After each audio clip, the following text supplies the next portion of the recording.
Welcome back to our channel. Today, we will explore one of the most mysterious and horrifying cases in American criminal history, the case of the Zodiac Killer.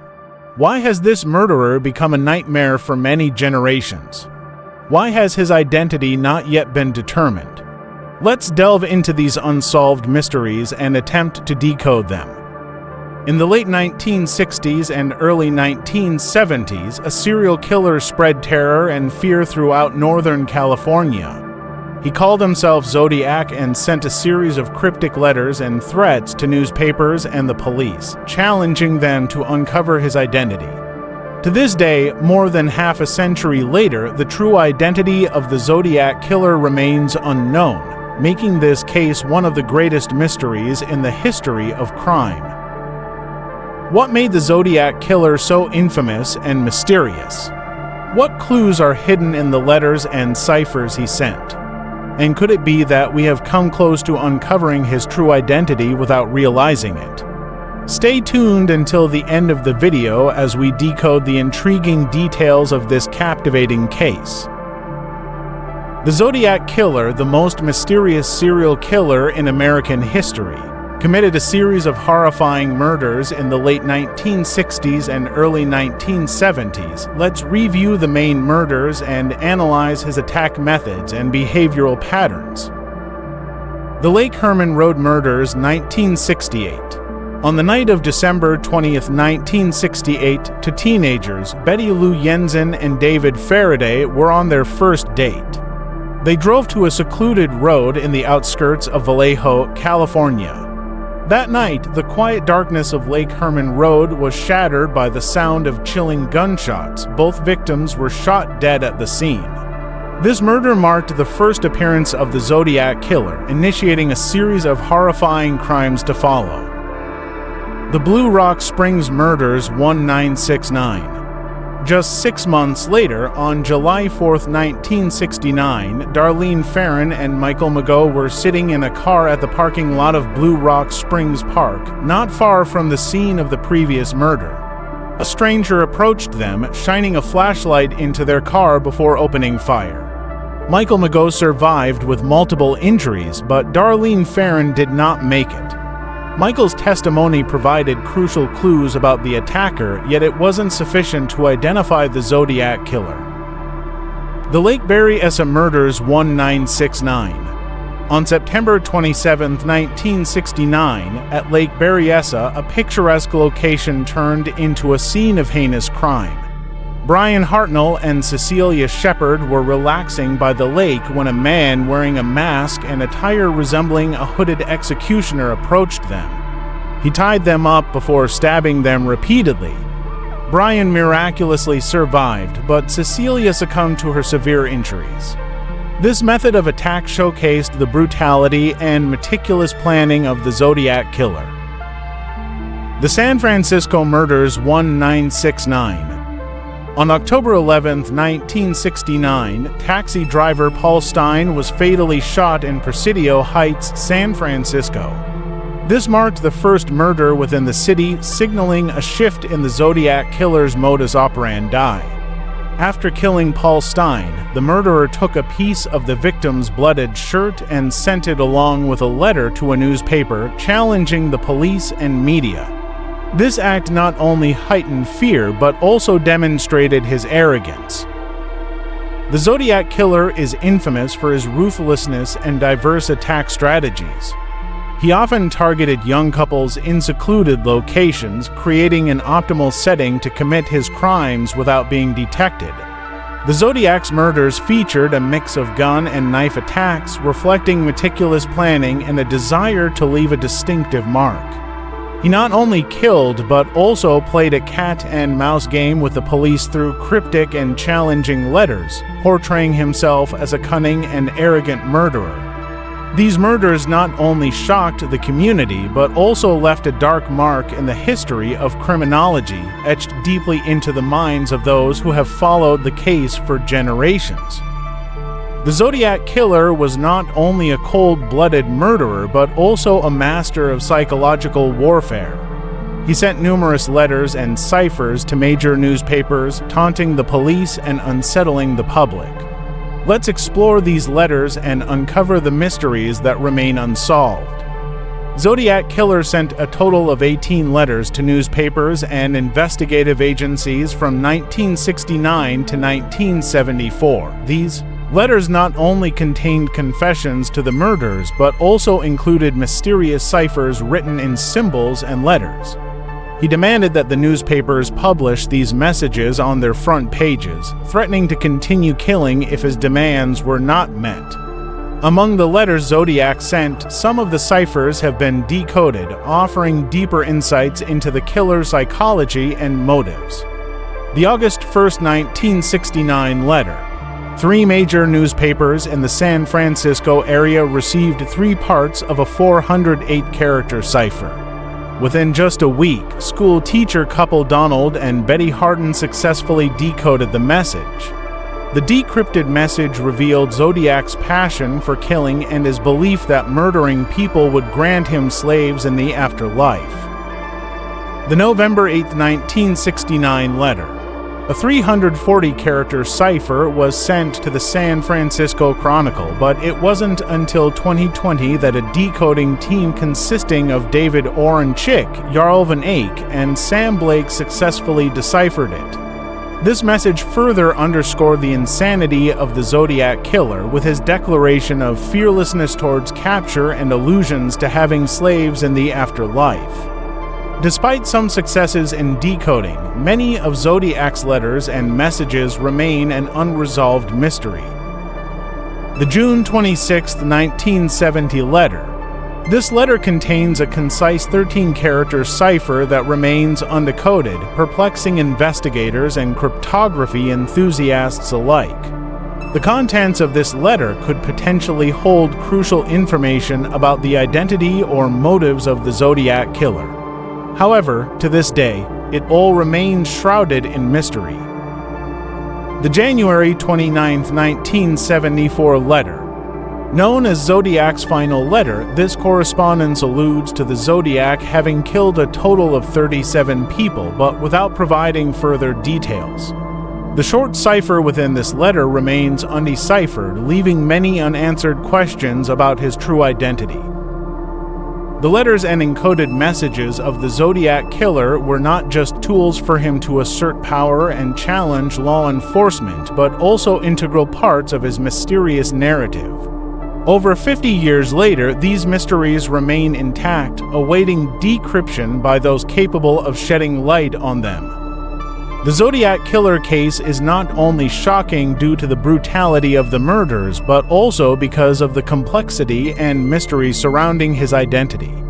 Over the decades, investigators have proposed many suspects, yet none have been convicted. Let's review the main suspects and analyze the evidence against or excluding each one. Arthur Lee Allen. Arthur Lee Allen is one of the most famous and thoroughly investigated suspects. He was a teacher, and many details of Allen's life matched the descriptions of the Zodiac Killer. Allen lived near the areas where the murders occurred, and his friends and family reported strange and suspicious remarks he made. In 1971, Allen admitted to owning a Zodiac brand watch, which matched the killer's nickname. In 1991, a surviving victim identified Allen as the attacker. However, fingerprints and DNA samples from Zodiac's letters did not match Allen's, and his handwriting did not match the letters attributed to the Zodiac. Allen also had an alibi for at least one of the murders. Richard Gajkowski. Richard Gajkowski, a journalist, was also considered a potential suspect. He had several traits and behaviors that matched descriptions of the Zodiac Killer. Gajkowski worked at a small newspaper where one of Zodiac's letters was sent. Some individuals recognized Gajkowski's voice from phone calls believed to be from the Zodiac. Gajkowski also lived in the area where the murders occurred. However, there is no direct physical evidence linking Gajkowski to the murders, and his DNA did not match the DNA samples collected from Zodiac's letters. Lawrence Kane. Lawrence Kane was a businessman with a criminal record and a history of mental illness. Kane lived near the areas where the murders occurred, had a history of violence, and had a criminal record. A witness in the Lake Berryessa attack identified Kane. However, Kane's fingerprints and DNA did not match the evidence from Zodiac's letters, and he also had an alibi for some of the murders. Ross Sullivan is another suspect with many traits matching those of the Zodiac Killer. He worked at a library near the site of the first murder. Sullivan had an appearance and behavior matching descriptions of the Zodiac, was absent without reason during the times of the murders, and had a particular interest in ciphers and the ability to write codes. However, Sullivan was never linked to the murders through physical evidence, and his DNA did not match the DNA samples from the letters. In addition to the main suspects, many others have been suspected in the Zodiac Killer case, but there hasn't been enough evidence to charge anyone. Investigators continue to search for and analyze new evidence in hopes of solving this case. The Zodiac Killer case not only had a profound impact on the society and psyche of the people at the time, but also left a significant mark on popular culture. The image of this mysterious killer has inspired numerous works of art, films, and books. This case has become iconic in popular culture, not only because of the horrific crimes, but also because of the mystery surrounding his identity. The image of a murderer with unsolved codes and challenging letters has inspired many filmmakers, writers, and artists. One of the most famous works about this case is the film Zodiac 2007, directed by David Fincher. The film is based on the book by Robert Graysmith, a journalist who investigated the Zodiac Killer case for many years. Zodiac not only reenacts the murders, but also deeply portrays the investigation process and the psychological impact of the case on those involved. Besides the film Zodiac, many other works explore this subject, including books, television shows, and comic books. The book Zodiac Unmasked by Robert Graysmith delves deeper into the details of the case and the suspects Graysmith believes are the most plausible. The television show Unsolved Mysteries has featured several episodes focusing on the Zodiac case, attracting millions of viewers and encouraging them to participate in solving the remaining mysteries. Comic books and graphic novels. Several comic book authors have created works inspired by the Zodiac Killer, blending elements of crime and fiction to craft compelling stories. The impact of the Zodiac Killer case on popular culture is a testament to the allure and powerful influence of true crime stories. Works inspired by the Zodiac not only keep the story alive, but also offer new perspectives on the case, helping us gain a deeper understanding of the complexities of criminal psychology and the investigative process. The Zodiac Killer case is not just a murder case, but also a mystery of cruelty and unpredictability. Despite extensive research and efforts, the identity of the killer remains unclear. However, public interest and the dedication of investigators persist, with the hope that one day we will find the final answer to this case. Thank you for watching this video and taking the time to learn about the Zodiac Killer case with us. Please leave your thoughts in the comments section and ask any questions if you have more curiosities about this case. Don't forget to like and share the video to spread more information about the Zodiac Killer case to a wider audience.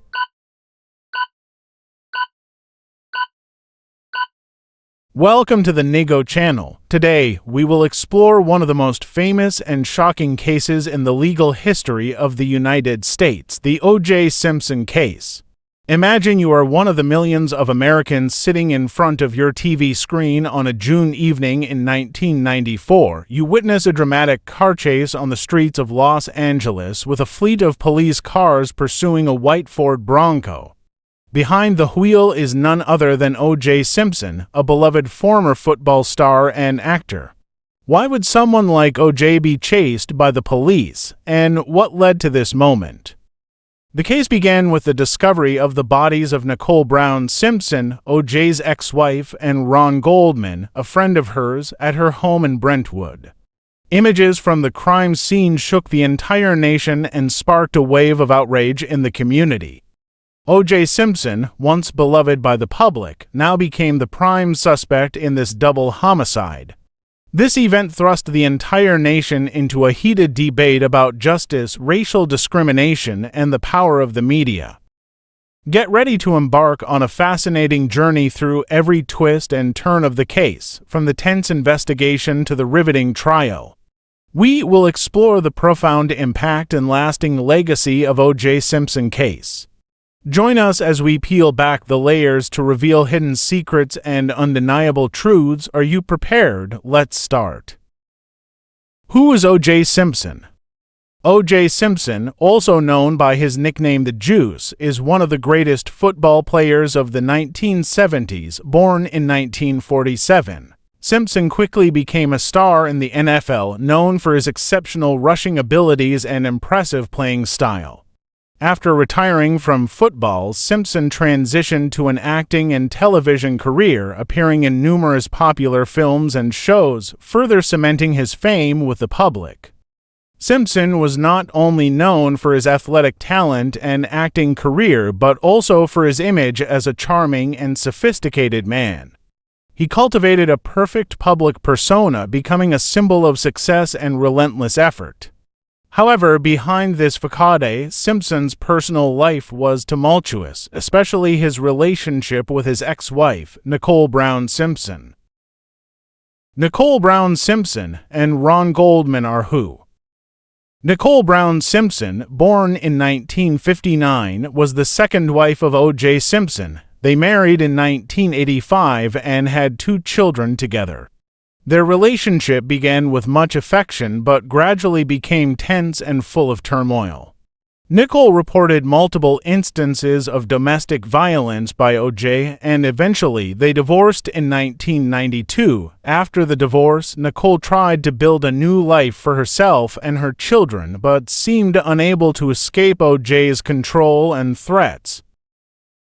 Ron Goldman, born in 1968, was a friend of Nicole's and worked at an upscale restaurant in Brentwood. Goldman was known as a young, energetic, and kind-hearted person. On the fateful night of June 12, 1994, Ron went to Nicole's house to return a pair of glasses that Nicole's mother had left at the restaurant. Unfortunately, he became a victim in this horrific murder case. The deaths of Nicole Brown Simpson and Ron Goldman became the centerpiece of one of the most complex and infamous criminal cases of all time, with a plethora of controversial evidence and testimonies captivating the nation as they followed every twist and turn of the case. On the evening of June 12, 1994, a tragedy occurred in the quiet neighborhood of Brentwood, Los Angeles. Nicole Brown Simpson and Ron Goldman were found brutally murdered at the entrance of Nicole's home. Nicole had been fatally stabbed multiple times, while Ron met the same fate as he tried to protect her. The crime scene revealed the brutality of the killer. Blood was splattered everywhere, creating a horrifying scene. The wounds on Nicole and Ron's bodies indicated they had endured an extremely violent and savage attack. At the scene, investigators found several crucial pieces of evidence, including blood-stained footprints identified as coming from a rare and expensive pair of shoes, a blood-stained leather glove, and other blood samples whose sources were initially unknown but later identified as belonging to O.J. Simpson through DNA testing. Around midnight, a neighbor of Nicole discovered the bodies of Nicole and Ron. The police were immediately called to the scene. Upon arrival, officers secured the area and began their investigation. During the investigation, they realized that this was not a random killing but appeared to be a deliberate act. From the very first hours, police attention was directed towards O.J. Simpson. Initial evidence included Simpson's blood found at the crime scene and in his white Ford Bronco. His unusual behavior immediately following the incident, such as flying to Chicago early the next morning, and his history of domestic violence with Nicole. On June 17, 1994, when the police arrived to arrest O.J. Simpson, he had disappeared, leading the entire nation to watch a televised car chase. Simpson, driving a white Ford Bronco, fled from the police on the highways of Los Angeles in a pursuit that lasted for hours. This event captured the attention of millions of Americans, creating one of the most memorable moments in television history. Ultimately, O.J. Simpson surrendered at his home in Brentwood and was arrested. This chase not only added drama to the case, but also solidified Simpson's image as a central figure in this tragic and controversial story. The trial of O.J. Simpson, which took place from January 24, 1995 to October 3, 1995, was one of the most closely followed legal events in American history. With the involvement of a team of high-profile lawyers and numerous controversies surrounding the evidence, the case became the focal point of media and public attention. O.J. Simpson was defended by a team of renowned lawyers known as the Dream Team. This team included Johnnie Cochran, Robert Shapiro, F. Lee Bailey, Alan Dershowitz, and Robert Kardashian. They employed every legal strategy to defend Simpson, from questioning the legitimacy of the evidence to accusing the police and investigators of racial bias. One of the main highlights of the trial was Judge Lance Ito's decision to allow the entire proceedings to be televised live. This transformed the trial into a reality TV show, with millions of people watching every development daily. The media attention created enormous pressure on everyone involved, from the lawyers to the witnesses and the jury. Racial discrimination became a significant factor in the trial. Simpson's defense team sought to prove that the police, particularly Detective Mark Fuhrman, had racial motives in their investigation. This was supported by presenting audio recordings in which Fuhrman used racist language, raising doubts about the objectivity and fairness of the investigation. One of the most memorable moments of the trial was when Simpson tried on the leather glove found at the crime scene. The glove, believed to belong to the murderer, appeared to be too small for Simpson's hand. Johnnie Cochran seized this opportunity to deliver the famous line, "If it doesn't fit, you must acquit." This phrase became a symbol of the defense's argument and left a strong impression on the jury. Throughout the trial, a significant amount of forensic evidence was presented, including DNA tests, footprints, and blood traces. However, Simpson's defense team successfully cast doubt on the validity and reliability of this evidence.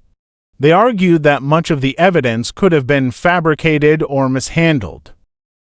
On October 3, 1995, after more than 8 months of trial and just 4 hours of deliberation, the jury declared O.J. Simpson not guilty in the murders of Nicole Brown Simpson and Ron Goldman. This verdict sparked a strong wave of public reaction.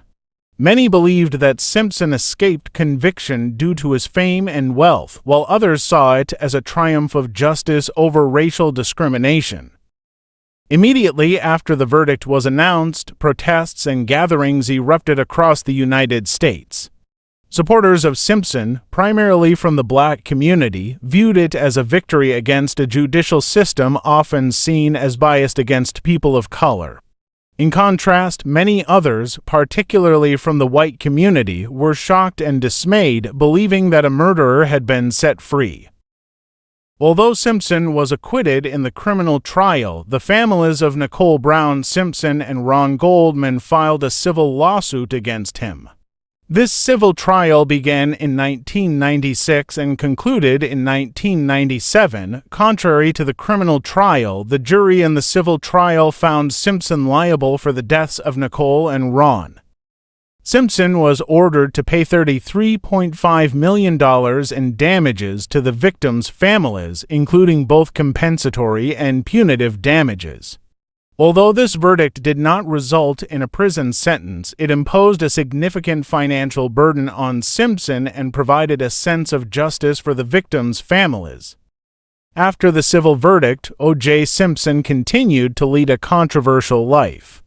He faced numerous financial difficulties and became entangled in various legal issues. In 2007, Simpson was arrested in Las Vegas for kidnapping and armed robbery related to a dispute over sports memorabilia. In 2008, he was sentenced to 33 years in prison with a minimum of 9 years to be served before being eligible for parole. In 2017, Simpson was released after serving 9 years in prison. The O.J. Simpson case triggered a wave of changes in the American judicial system.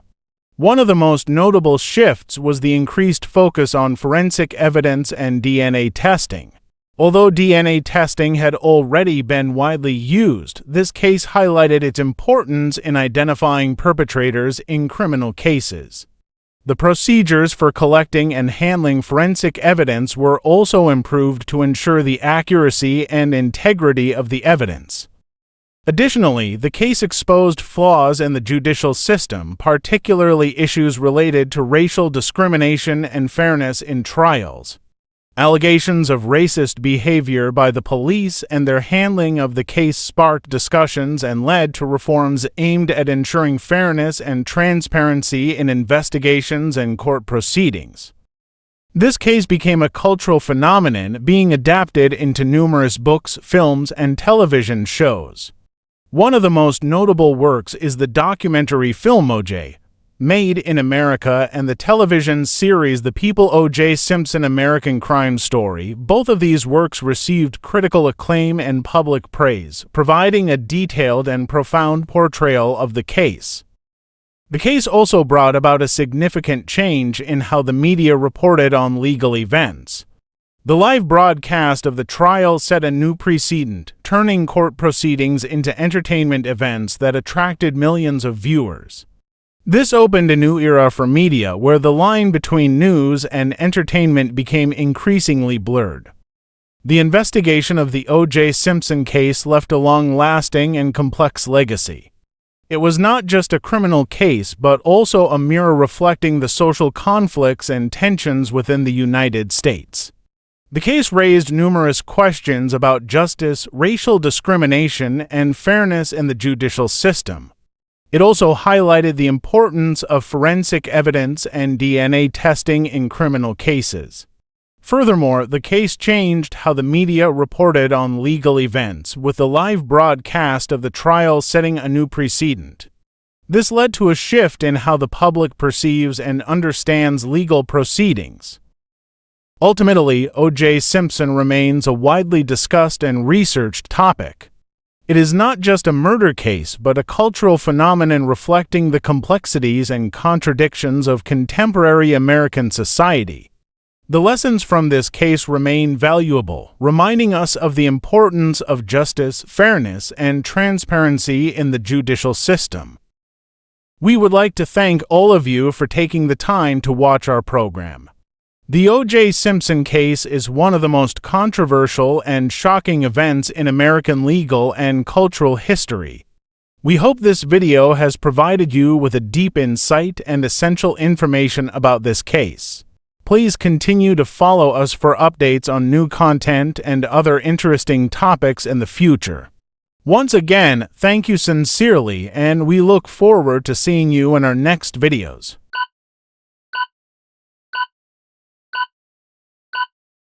Step into the grim and foggy streets of Victorian London, a city shrouded in mystery and fear.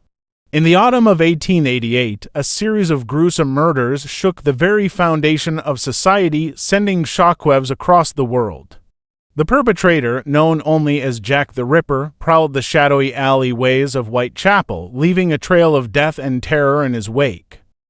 To this day, the identity of Jack the Ripper remains one of the greatest unsolved mysteries in criminal history, captivating the imaginations of generations and leaving behind a legacy that continues to intrigue and haunt us. Join us as we delve into the enigma of Jack the Ripper, exploring the dark and haunting tale that has left an indelible mark on history.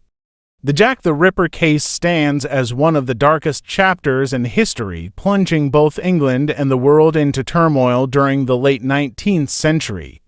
From August to November 1888, in the Whitechapel district of London, a series of murders sent shockwaves of horror through the community and law enforcement alike. The victims were often impoverished women living in destitution and insecurity, resorting to any means to survive. They were ruthlessly and brutally slain, often mutilated and grievously harmed. Each Jack the Ripper murder left deep and tragic wounds in the soul of the community. It wasn't just the physical cuts on their bodies, but also the deep emotional scars that lingered. The savage and merciless nature of the killer left not only the families of the victims, but also the society they inhabited living in fear and haunting apprehension. The notoriety of the Jack the Ripper case has transcended the boundaries of a mere serial murder investigation, becoming a symbol of the impotence of law enforcement. The police faced immense pressure from the public and the media as they attempted to track down the murderer, yet they were left without any concrete evidence. The bizarre and horrifying nature of the murders led to widespread speculation and conjecture about the identity and motives of the killer. Despite the passage of centuries, the Jack the Ripper case remains vividly alive in the public imagination, captivating researchers and crime enthusiasts alike. The story of Jack the Ripper has become an indispensable part of popular culture, inspiring numerous books, films, and television shows on the subject. However, the mystery of the killer's identity and motives remains one of the greatest challenges in criminal history. Despite numerous theories and hypotheses, the Jack the Ripper case remains unsolved to this day. Its strangeness and enigma have cemented it as one of the most infamous serial murder cases, continually sparking interest in criminology and popular culture studies. London in the late 19th century witnessed a rapid industrial expansion and a significant increase in population. Industrialization and urbanization attracted a large influx of migrant workers from rural areas into the city, creating a unique ethnic and cultural diversity. However, economic development did not lead to substantial improvements in living conditions for everyone. In particular, impoverished areas such as Whitechapel in the East End of London bore the brunt of economic underdevelopment, resulting in numerous social issues such as unemployment, vice, and crime. Culturally, London during this period was a hub of culture and entertainment. Theaters, bookstores, and coffee houses sprang up everywhere, creating a vibrant and rich environment for cultural activities. However, while part of society benefited from this cultural prosperity, the poor and unfortunate continued to lead lives full of hardship and suffering. The primary area affected by the Jack the Ripper murders was Whitechapel, a poor and unstable district in the East End of London. This area was home to many migrants from rural regions and the countryside who came to the city seeking better job opportunities and a more promising life. However, the reality was starkly different, with high unemployment, poor living conditions, and rampant vice. Women in this area often worked in factories or service jobs, making a living through prostitution or odd jobs. This made them easy targets for the murderer, who sought victims that were accessible and less likely to attract attention. The poverty and social instability in the area created an ideal environment for the proliferation of crime and illicit activities. Insecurity and anxiety pervaded the community, and when the mysterious murders began, the resulting terror spread rapidly, plunging the community into a state of panic. The case of Marion Nichols, August 31, 1888. Marion Nichols, a 43-year-old impoverished woman, was the first victim of Jack the Ripper. She was found dead on a small street in Whitechapel. Her throat had been brutally slashed, and there were additional wounds on her body. Notably, the cuts on her neck were executed with speed and precision, indicating the perpetrator's skill and familiarity with the use of a knife. The case of Annie Chapman, September 8, 1888. Annie Chapman, a 47-year-old impoverished woman, was the second victim of Jack the Ripper. She was found dead in a small alley in Whitechapel. Her throat had been slashed and her body had been surgically mutilated in a brutal manner. Similar to the previous case, the cuts on Chapman's body were executed with precision and skill, suggesting the killer's familiarity with anatomy and the use of a knife. The case of Elizabeth Stride and Catherine Eddowes, September 30, 1888.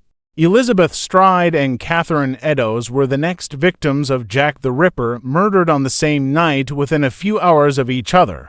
Elizabeth Stride's throat was cut, but there were no other severe wounds on her body, suggesting the killer may have been interrupted. In contrast, Catherine Eddowes was brutally mutilated, with multiple slashes and severe surgical mutilations on her body, indicative of the killer's gruesome and methodical approach. The case of Mary Jane Kelly, November 9, 1888. Mary Jane Kelly, a 25-year-old woman, is believed to be the final victim of Jack the Ripper. She was murdered in her own room, where she lived a life similar to the previous victims. Her body was brutally mutilated, with especially severe disfigurement to her face, marking a particularly savage and personal attack. All of these cases share the common features of the killer's brutality and savagery. The victims were typically impoverished women working in service jobs or as prostitutes, and all were attacked at night. The wounds on their bodies shared distinct characteristics. Their throats were slashed in a brutal manner, and their bodies were subjected to vicious mutilations. The Jack the Ripper case plunged both the community and the police into a state of panic. The sheer brutality and savagery of the murders shocked and terrified the public. The police dedicated significant resources and efforts to apprehending the killer, but ultimately failed. This failure led to widespread criticism of the police and government, as they were condemned for their inability to protect the community from such a heinous predator. The community, especially those living in the Whitechapel area, lived in a state of fear and confusion due to the presence of the murderer. Protests and demands for justice emerged from the community, yet panic and fear continued to spread. The Jack the Ripper case quickly became one of the most infamous serial murder cases in criminal history. The strange and mysterious nature of the killer's identity remains a hot topic for researchers and crime enthusiasts to this day. Over the decades, numerous studies and hypotheses have been proposed regarding the identity of Jack the Ripper. These theories are diverse and sometimes contradictory. However, several names and theories have garnered significant attention from both the research community and the public. Aaron Kosminski, a Polish immigrant, has been proposed as one of the prime suspects in the case.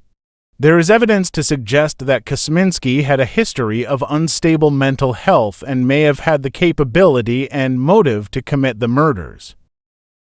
Michael Ostrog, a Russian immigrant, has also been considered a potential candidate.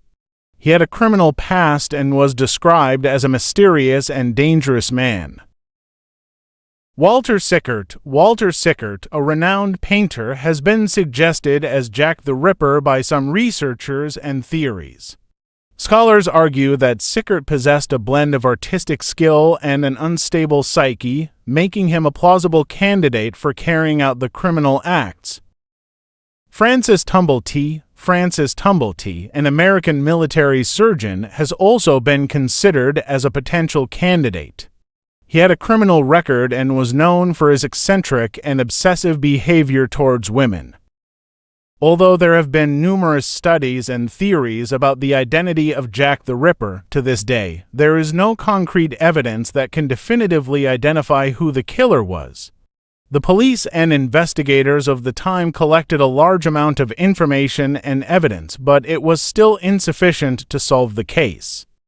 Some of the most accurate pieces of evidence related to the identity of Jack the Ripper include the letters believed to be written by the killer, known as the Jack the Ripper letters. However, the authenticity of these letters is still debated, and there is no specific evidence showing that they were written by the actual murderer.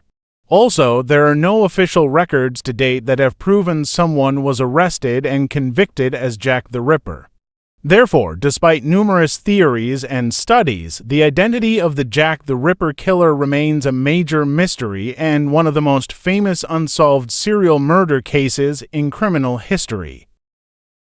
The Jack the Ripper case is not only an event in criminal history but also an important part of popular culture and art since the murders. Jack the Ripper has become a symbol of mystery, brutality, and terror, and has had a profound influence on literature, film, television, and other arts. Literary works such as From Hell by Alan Moore and Etta Campbell, The Lodger by Marie Belloc Lowndes, and the autobiography of Jack the Ripper by James Carnac all inspired this case and created fictional stories and theories about the identity of the murderer. In cinema, the Jack the Ripper case has been recreated in many films and television series, such as Jack the Ripper 1988, From Hell 2001, and Ripper Street 2012 to 2016. These works often focus on the strangeness and mystery of the case and have contributed to creating a unique image of the killer in the mind of the viewer. In addition, the Jack the Ripper case is also the basis for many works of art, including paintings, sculptures, and musical compositions. Artists often find inspiration from serial murders and create impressive works on this subject. The Jack the Ripper case had a significant impact on law and legal traditions, especially in the United Kingdom. The inability of the police and government to apprehend the killer led to improvements in security measures and legal protocols to ensure community safety and prevent similar crimes in the future. This case contributed to the development of investigative methods and forensic techniques, helping the police become more professional in solving complex criminal cases. It also sparked significant interest from the public and the press, creating immense pressure on the police and government to solve the case. The influence of the Jack the Ripper case also extended beyond the United Kingdom, impacting legal systems and police forces worldwide. It became one of the most famous serial murder cases and remains a hot topic in criminal research and popular culture.